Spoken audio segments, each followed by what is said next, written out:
They tried to burn my mother's will, but I found the real one hidden in her piano bench. Part 1. The rain, the lie, and the echo of keys. The morning Mom died, the house felt too still. No birdsong, no wind, just the low ticking of the grandfather clock in the hallway and the soft rise and fall of her shallow breaths from the hospice bed beside me. I'd barely slept. I'd spent the night in a folding chair, chin tucked to my chest, holding her hand. Her skin had gone, papery and pale. Her fingers twitched now and then. Muscle memory from a life once vibrant. She hadn't spoken in days. I don't know why I whispered it aloud, but I said, "It's okay, Mama. You can rest now. I'm right here." She didn't squeeze my hand this time, but something changed in the air. A heaviness lifted, like a note resolving at the end of a song. And I knew.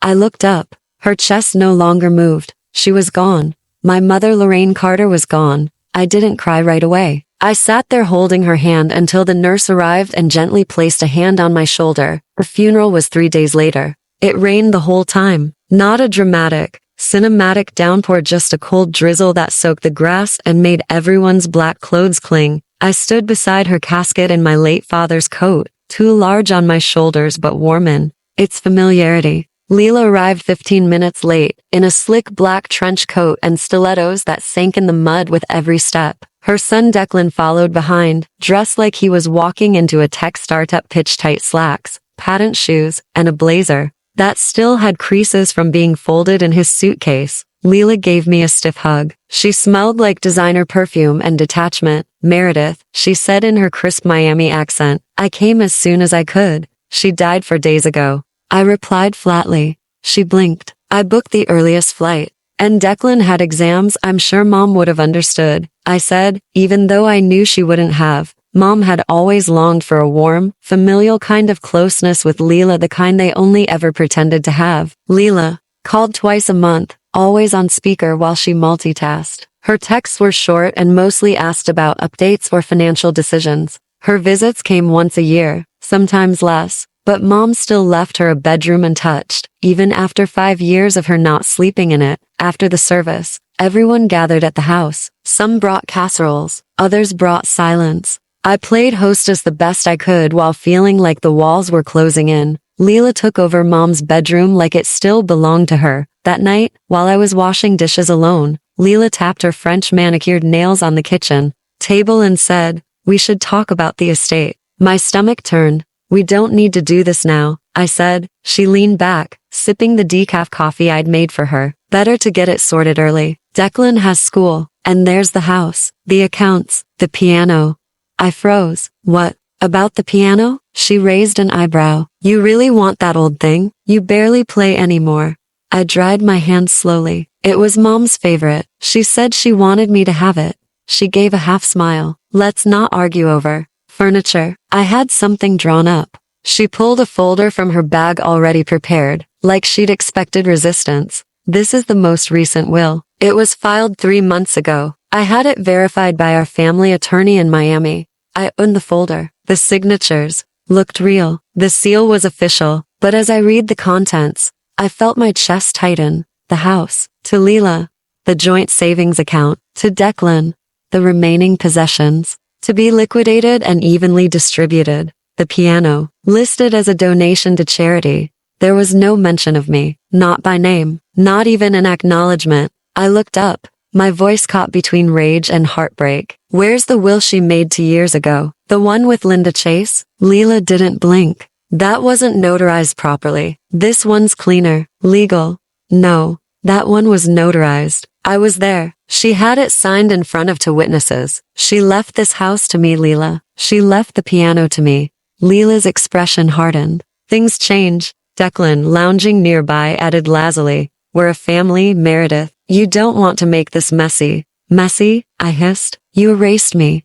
Leela stood. "We'll make sure you get something. Maybe part of the savings. You can't live here forever anyway." I stared at her. "I already do." She scoffed, collecting her coat. "Let's be adults." They went upstairs as if nothing had happened, as if they hadn't just tried to erase everything my mother had left for me. That night, I searched the filing cabinets in the home office. They were empty to empty. My mother kept receipts from the 1980s. She wouldn't just throw away a legal will. The fire pit outside had fresh ash in it. I ran my hand through it and pulled out a partially burnt page. A piece of the will. Her name still visible. The edge of her signature curling up in charcoal. They'd burned it. They burned the will. I stood in the dark, staring at the flame-blackened page in my hand, feeling grief morph into something sharper. Resolve. The next day, I called Linda Chase's office. She was out of town. Her assistant said they'd call back in 3 days. I didn't have 3 days. Declan was already snapping photos of the kitchen and yard. He was talking about reinvestment and property development to his friends on the phone, as if the house was his.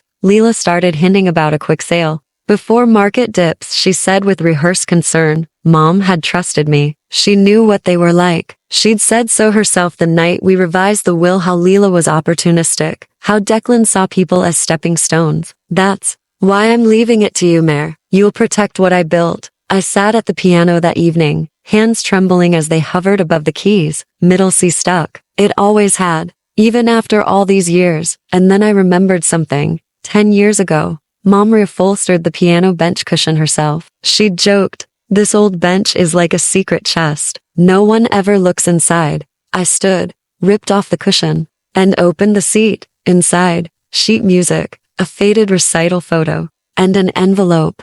Thick, heavy, labeled in her handwriting. My real will, signed and witnessed. I fell to my knees. I opened it with shaking hands. Inside was a fully notarized will, dated to years ago. It matched everything she'd told me. The house, the accounts, the piano. It was all there. And at the end, in her own script, if Leela tries to fight this, know this: she only visits when there's something to gain. Don't let her take what I built.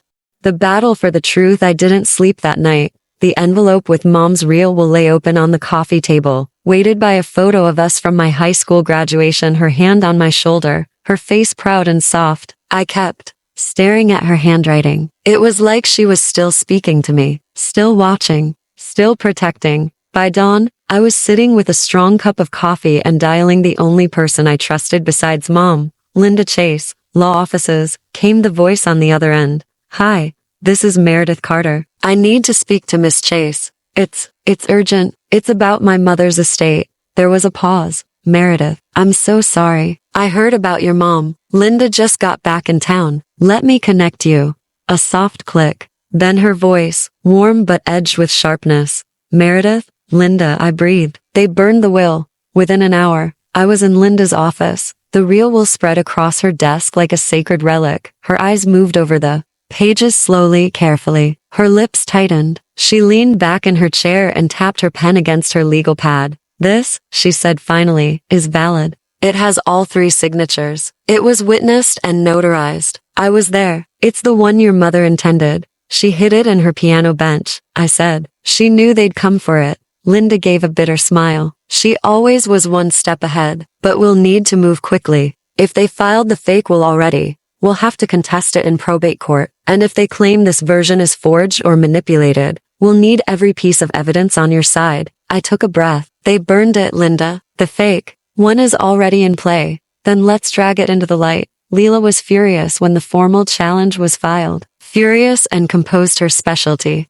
She left me a voice message that started with "I'm disappointed" and ended with "You're making a mistake you'll regret." Declan called too. "You're being dramatic," he sneered. Mom made her choices. This is about closure, not a courtroom drama. But I'd seen Declan's kind of closure before. It was the kind that came with dollar signs and a real estate agent on speed dial. Linda began gathering witness testimonies, bank documents, even video footage from the notary appointment 2 years ago. Leela countered by lawyer shopping in Miami and calling old family friends to paint me as emotionally unstable. She told them I was always needy, obsessed with Mom, never quite moved out. They didn't know that I had moved out twice. And both times, it was Mom who asked me to return. After her heart surgery, after the fall. "You're my calm," she used to say. During a break in legal proceedings, I found myself alone in Mom's closet, sorting through old scarves and blouses that still smelled faintly of lavender. Taped inside one of her shoe boxes was a small cassette tape, a voice memo,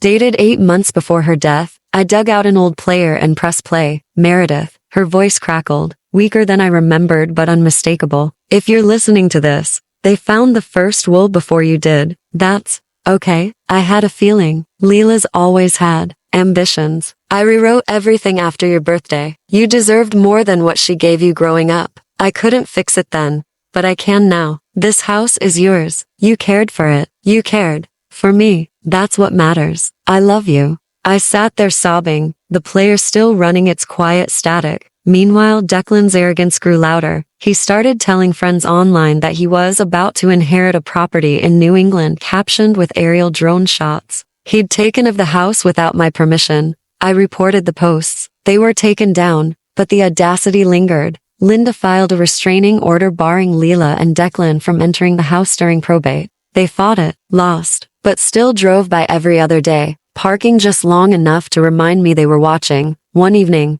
I came home to find the mailbox dented in and tire tracks across the lawn. Linda said to document everything. So, I did. A month into the battle, I visited First National Bank, the same bank where Mom kept her safety deposit box years ago. I didn't know if she'd kept it, but something inside told me to try. After a bit of paperwork and a few security questions, the bank manager opened box 1201. Inside was a small collection of things: family birth certificates, jewelry, photos, and one more envelope. This one was marked, "In the event of my death, personal to Meredith." Inside were copies of financial ledgers, letters, receipts, and most importantly, a handwritten journal that chronicled everything from Mom's decision to revise her will to her thoughts on Leela and Declan's behavior. Page after page of confirmation. She'd seen the entitlement. She'd feared what would happen. She'd taken precautions. It wasn't just a will. It was a record. A mother's last line of defense. That night, I couldn't sleep. So I sat at the piano, the one they wanted to discard. I ran my fingers over the keys, remembering Mom's touch. The way she taught me to play Chopin when I was 8. How she'd pause to wipe her hands on her apron between songs. Then, I opened the bench again. Not just for the will, but because I needed to know if that was the only thing she left behind. Beneath the velvet lining, I found one more compartment. Small. Invisible unless you were looking. Inside, wrapped in tissue paper, was her wedding ring. She hadn't worn it in years, but she hadn't buried it either. She'd saved it. For me. Court began the following week. I walked into the courthouse with Linda beside me and Mom's real will in hand. Leela was there already, dressed in full mourning black like it was still the funeral. Declan had ditched the startup look for a three-piece suit that didn't fit. Their attorney, a polished woman named Samantha Brenner, met us with a thin smile that didn't reach her eyes. Linda wasn't shaken. "You ready for this?" she asked me. I nodded. "For Mom." The judge reviewed the documents, heard opening arguments. Leela tried to argue the will was planted, that I'd manipulated Mom, that I'd taken advantage of her declining health. Linda calmly presented the notary video, the voice memo, the journal entries, and then finally, the will itself, signed and sealed with 3 witnesses, one of whom testified in person. Leela's attorney began to falter. She adjusted her blazer more often than she spoke. Declan looked bored halfway through, but I felt Mom sitting right beside me, in spirit, in strength. The will, the watchers, and what I carried forward 3 weeks into probate court. The tension was unbearable. Every morning I woke before dawn, sat in silence with a mug of coffee, and stared out the kitchen window. At Mom's garden, now beginning to wither from the frost. The hydrangeas had browned. The rosemary bushes she loved had started to dry at the roots. Leela hadn't set foot near them. Not once. All she talked about was flipping the house or getting the maximum appraisal. I wanted to scream every time I heard the word liquidate. This wasn't just real estate. This was where my mother taught me to bake, where she read poetry out loud while I colored on the living room floor, where she cried over my father's death, folded sheets with trembling hands, and played the piano at night when she couldn't sleep. Every tile, every drawer, every hinge had a memory attached. But to Leela, just another asset. On the final day of the hearing, the judge leaned forward with tired eyes and a stack of paperwork. I have reviewed both the original and contested wills, supporting documentation, testimony, and notarized statements. He began. My hands were clenched beneath the table.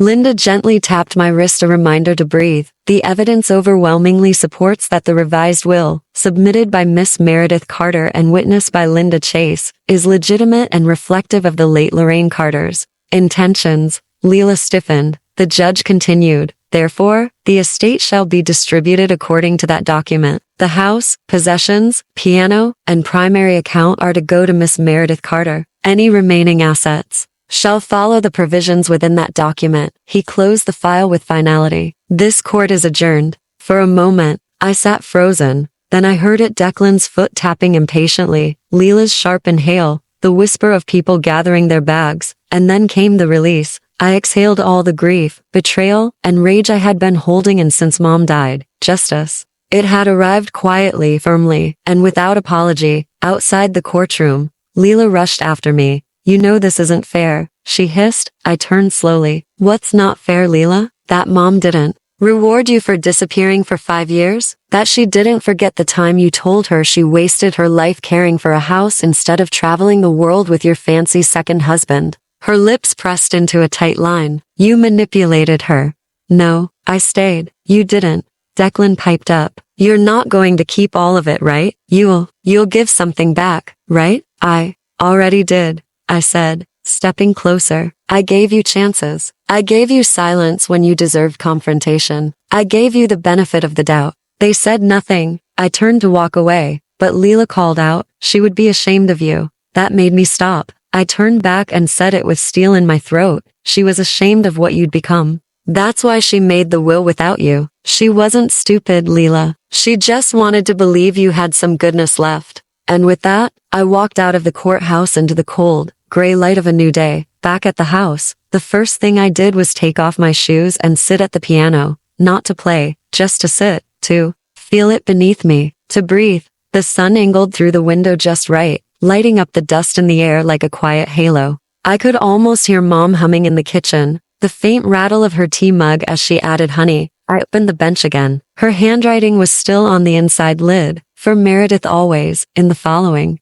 weeks, I met with Linda often to finalize paperwork. She helped me put the house and accounts in my name. We transferred the bonds, canceled Leela's access to the estate. I sold off what wasn't sentimental, gave away what felt burdensome, and kept only what Mom would have kept. And I restored the garden. I pulled the dead roots from the earth, planted new rosemary, replanted the lilies she loved. For the first time in months, the soil felt alive again. Declan sent me a text one evening. Hey, I know we got off on the wrong foot. I was wondering if you might want to invest in something I'm building. It's a new AI crypto platform with VR features. I blocked the number. Leela tried again too. She sent an email, cold but masked with civility. I think we've both had time to cool down. I propose we revisit some of the financial aspects, perhaps over lunch. I didn't respond. Instead, I forwarded the email to Linda and deleted it. One night, I was cleaning out the garage when I stumbled on a weathered cardboard box I didn't remember packing.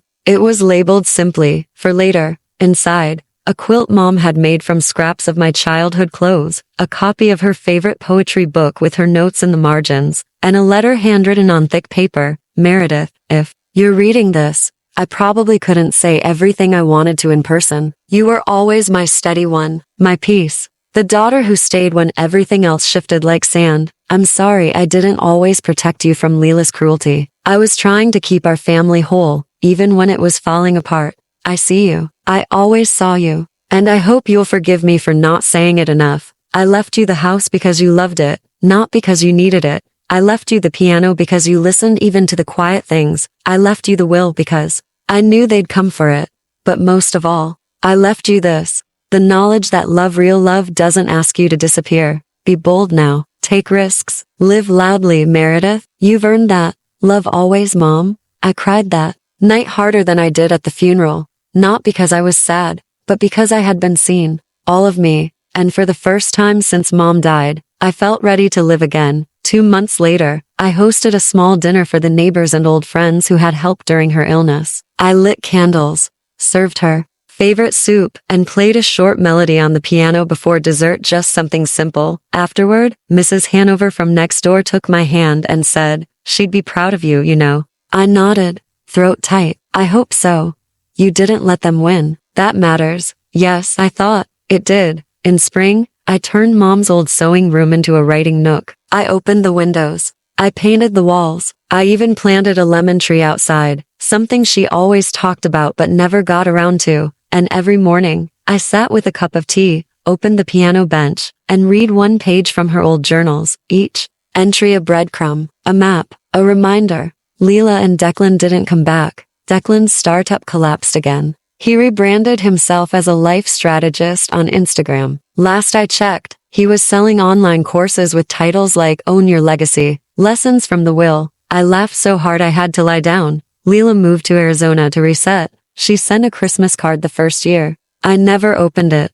I didn't need to. The house is mine now. Fully, legally, spiritually. Not just the bricks and wood, but the story within it. And the piano? It still sings when the light is right. Middle C still sticks, but I never had it repaired. It's part of her, and part of me, because some flaws are sacred. If you've ever felt like the quiet one, the forgotten daughter, the overlooked child, the person who never made demands, hear me. You're not invisible. You are not second. And when the time comes to speak, when the moment arrives to claim what is yours, don't whisper. Say it clearly. Say, she chose me. I was never an accident. I was the one she trusted. I was the one who stayed. And you'll see, not even fire can destroy what love has already carved into time.